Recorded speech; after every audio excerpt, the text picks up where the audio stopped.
Ini kadang-kadang apa ya, ini loh apa namanya, sering kesurupan seperti itu ya. Sekarang sering ngamuk-ngamuk, bahkan pernah sewaktu-waktu itu saat si Neng sedang masak, menurut penuturan si Mas, saat itu si Neng sedang masak daging kambing gitu lah, dagingan lah. Si Neng itu sedang apa, motong-motong daging, tapi si Neng itu gini apa, si pisau itu diginiin ke lidah, diginiin ke lidah, dan si Mas itu ngelihat depan mata si Mas sendiri. Dan akhirnya si Mas awal ngambil gitu, apaan si Neng, ini kamu nih. Si Neng pun terdiam gitu kan, cuman ketawa gini dia gitu kan, seperti itu.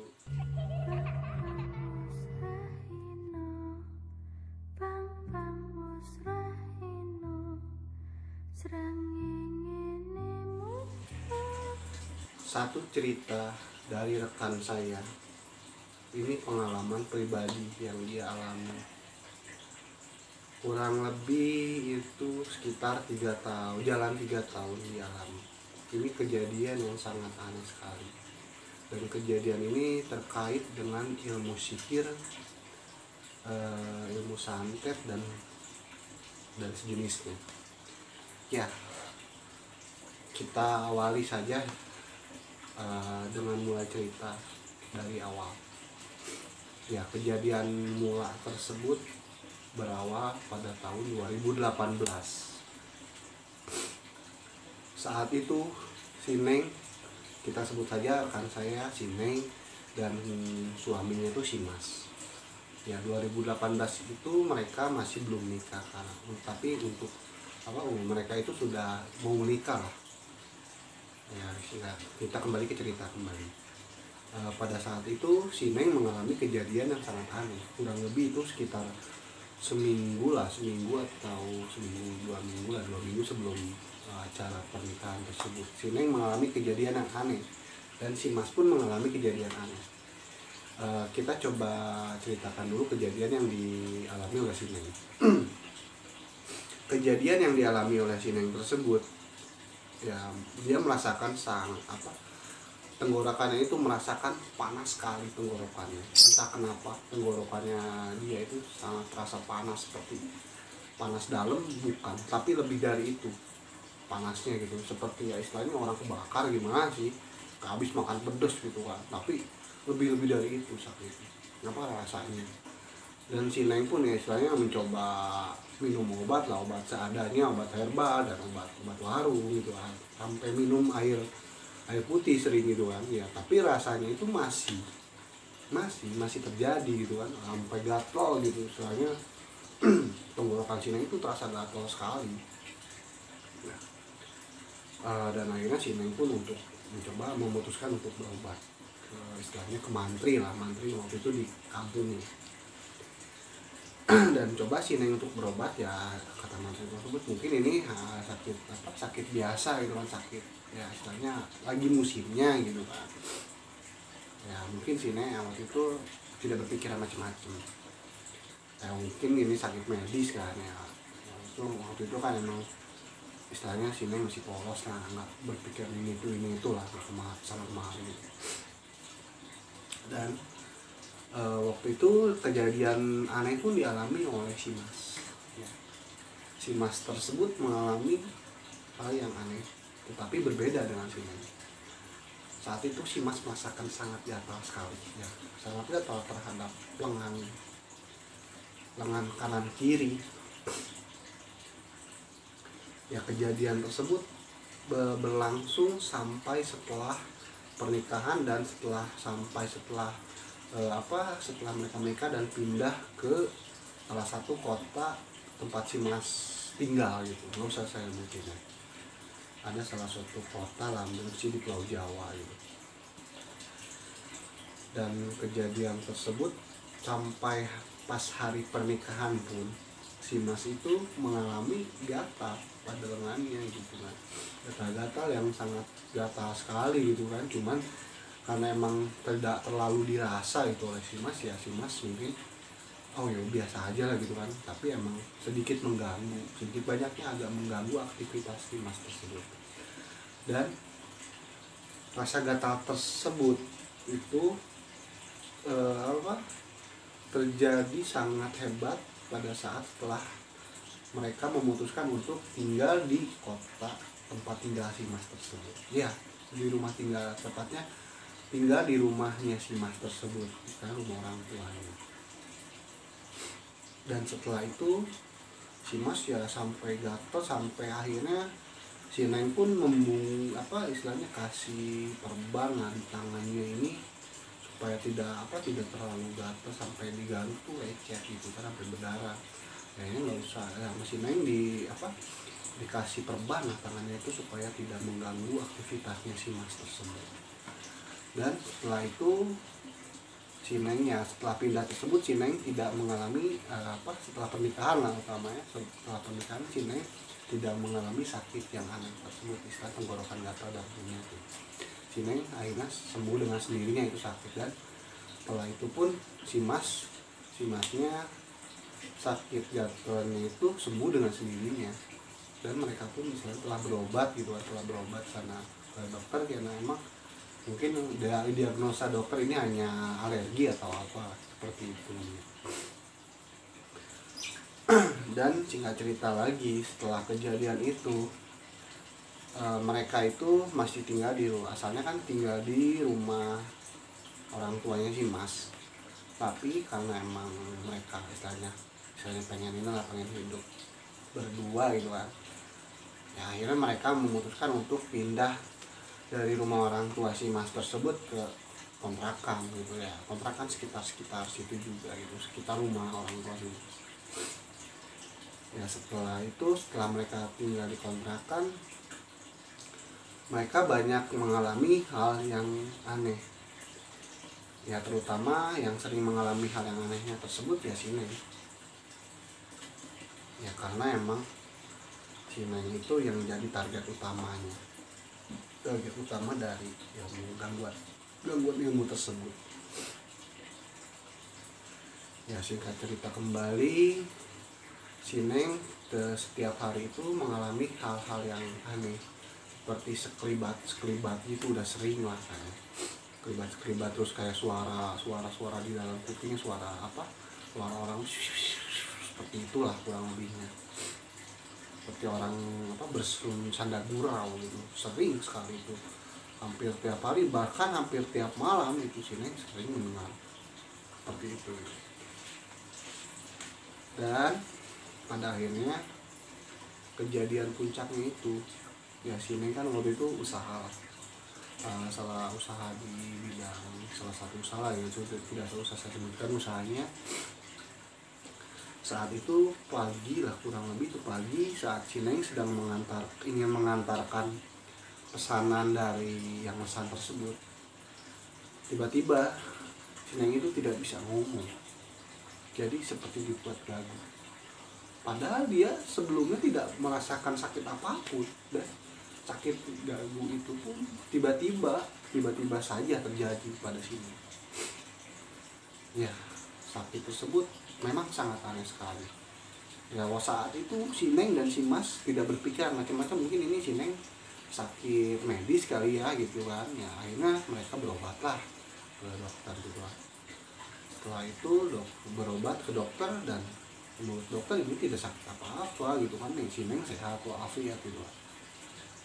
Dan si Neng dan si Mas pun sempat berpikir, kok saya mengalami ini ya gitu, yang aneh gitu kan, tapi menurut dokter kan tidak ada gitu kan. Nah saat itu emang mereka masih berpikiran tidak macam-macam, sampai pada akhirnya kejadian demi kejadian itu terjadi. Dan bukan menjadi gagu saja sih Neng, tapi pernah mengalami kebutaan, kelumpuhan. Itu terjadi istilahnya bergantian gitu. Pertama si Neng itu mengalami gagu, dan setelah itu si Neng mengalami lumpuh. Ya, lumpuh. Dia mengalami lumpuh itu kurang lebih sekitar 2 tahun. Nah, gangguan lumpuh, gagu, buta itu selama 2 tahun kurang lebih. Ya, 2 tahun kurang lah, atau 1 tahun lebih lah, kita lebih tepatnya ya, itu aja 2 tahun ya. Dan demi hari demi hari dilewati si Neng. Terkadang tapi si Neng itu apa ya disebutnya, tiba-tiba apa kalau pagi gitu normal seperti orang normal seperti kita itu pada umumnya yang masih bisa beraktivitas, tetapi terkadang si Neng itu berubah, bukan menjadi si Neng, tapi si Neng itu jadi si Neng ini, kalau kata cerita si Neng ini ada yang banyak makhluk astral yang dimasukkan ke dalam diri si Neng. Tapi di apa ruhnya si Neng ini ditarik keluar oleh si dukun tersebut, tarik keluar dan digantikan di dalam dirinya si Neng itu disimpanlah apa makhluk astral tersebut. Dan di situ ada satu makhluk astral yang sangat kuat, istilahnya jenderalnya lah kalau kata kita bilang. Ya jenderalnya tersebut makhluk berupa apa ya, hitam, tinggi besar ya, hitam apa tingginya itu kisaran 3 meter lebih lah, kurang lebih seperti itu, hitam lebat bulunya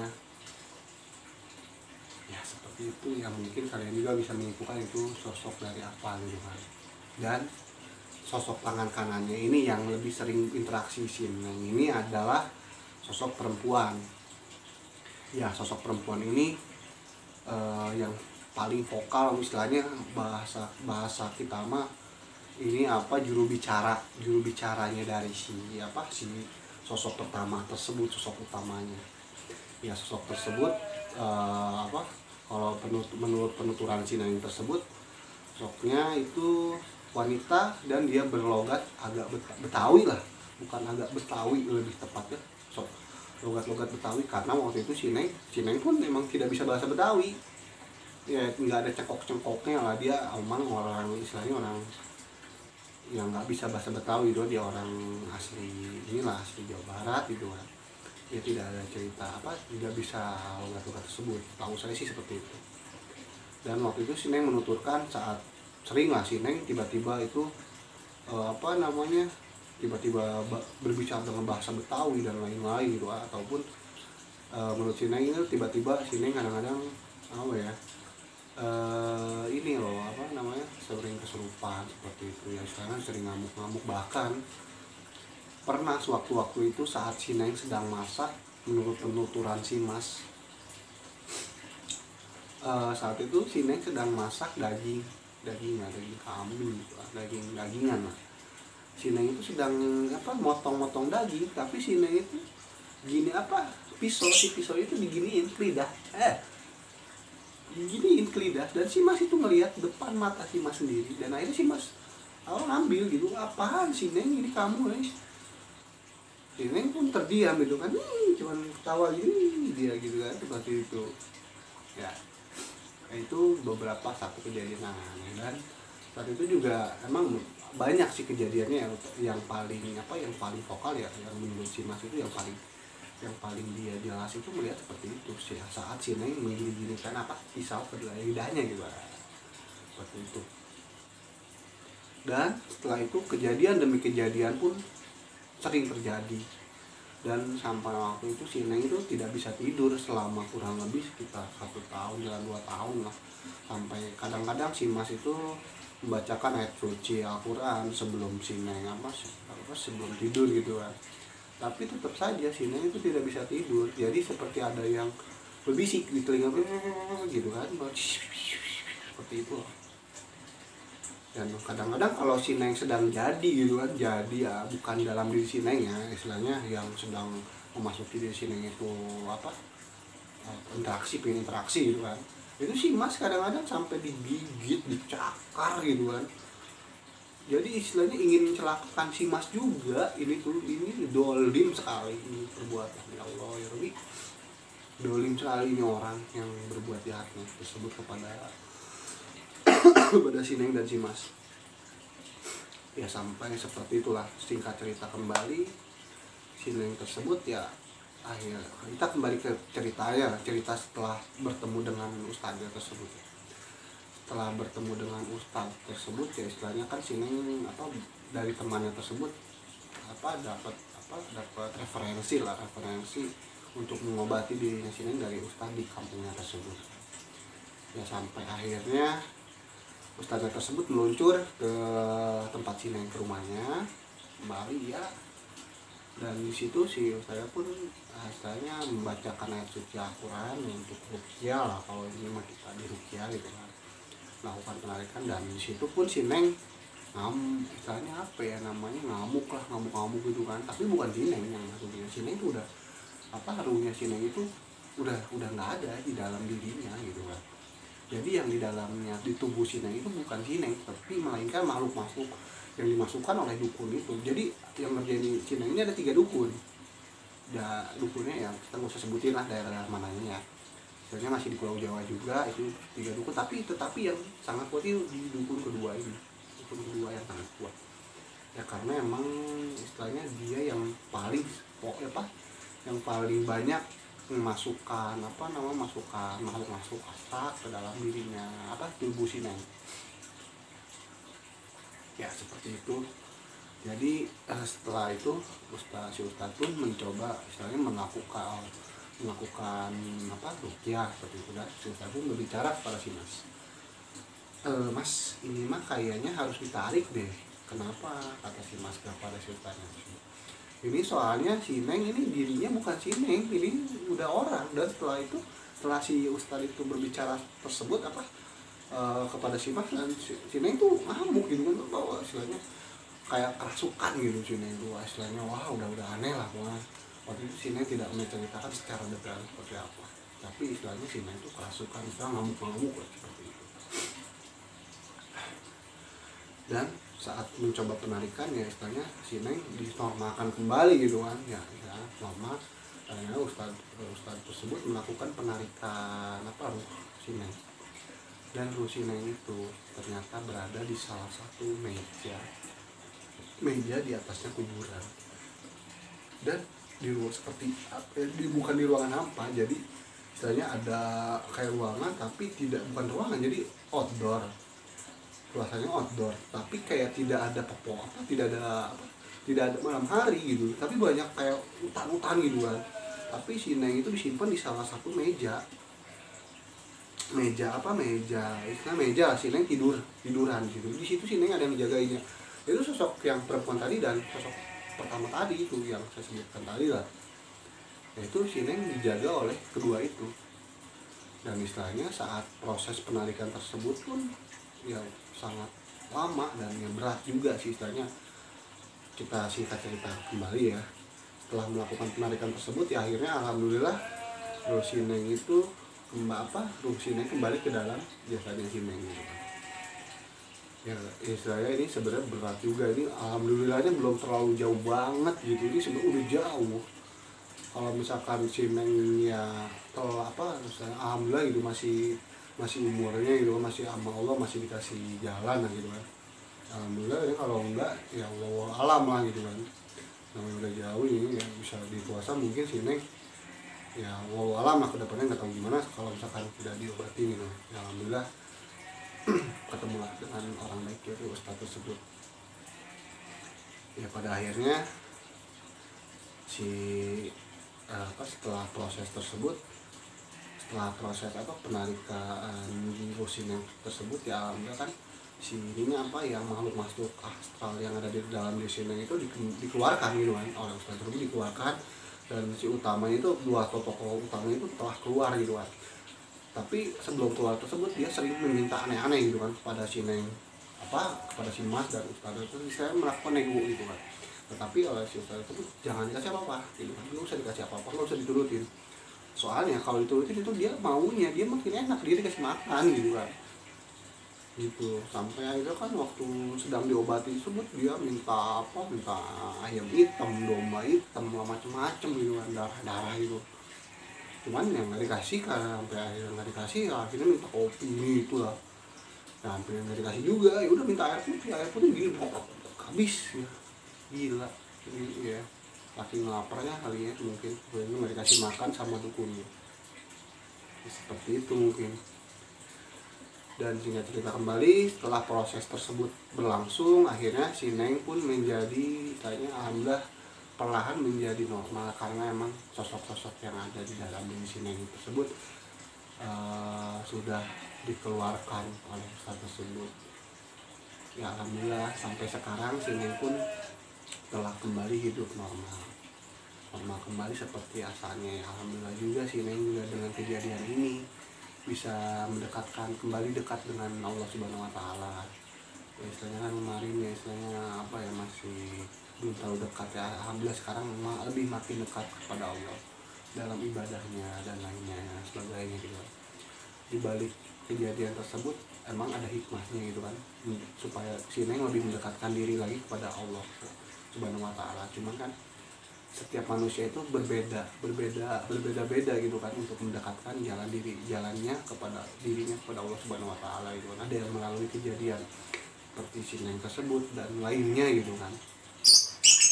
Dan alhamdulillah kita kembali lagi ke ceritanya. Setelah itu si Neng ya alhamdulillah berangsur pulih, tapi ya kadang-kadang sampai sekarang pun kata si Neng masih sering apa ya ada lah kayak bisikan-bisikan itu, tapi nggak usah didengar. Kalau itu istilahnya udah nggak usah didengar, kamu nggak usah didengar, udah anggap aja nggak ada gitu. Istilahnya pikiran kamu normalin kembali aja gitu kan, nggak usah berpikir macam-macam, soalnya karena itu akan mempengaruhi diri kamu kembali gitu kan. Ditakutkan itu mereka kembali dalam diri si Neng, karena emang si Neng itu masih dalam pemulihan, auranya masih kebuka gitu kan, masih kebuka. Harus diri lagi lah apa, masih proses rukyah lagi kurang lebih 1 atau 2 kali lagi supaya istilahnya benar-benar kembali pulih si Neng tersebut.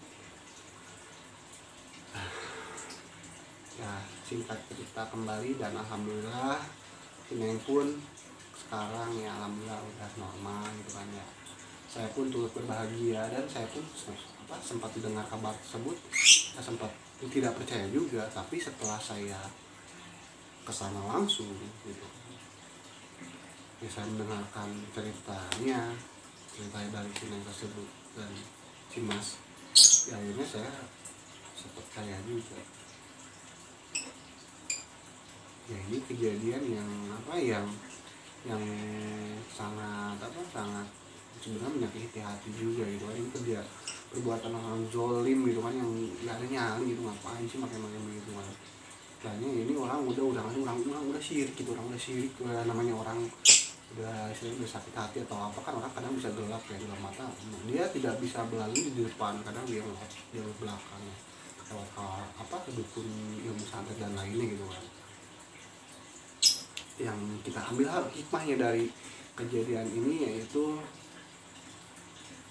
apa ya, jadi kita sama orang itu jangan apa ya istilahnya kalaupun kita marah dengan seseorang jangan terlalu frontal lah gitu kan. Kita ya istilahnya kalau bisa kita tenangin hati gitu kan, jangan sampai kita terbawa emosi, karena emosi itu kadang bisa mengakibatkan mencelakakan diri kita ataupun orang lain juga gitu kan. Ya alhamdulillah kan dan dari kejadian ini juga bisa mendekatkan diri kepada Allah Subhanahu Wa Taala dalam segi ibadah dan lainnya gitu kan. Demikianlah cerita dari pengalaman dari rekan saya tersebut. Mohon maaf bila mana banyak kesalahan dalam pembuatan video ini, baik dalam tutur bahasa ataupun dari alur ceritanya yang agak berlibat mungkin ya. Mohon maaf sekali karena soalnya ini juga saya tidak diceritakan full, jadi saya menjelaskannya kembali secara secara bahasa saya gitu. Mohon maaf sekali bila mana banyak kesalahan dalam pembuatan video ini.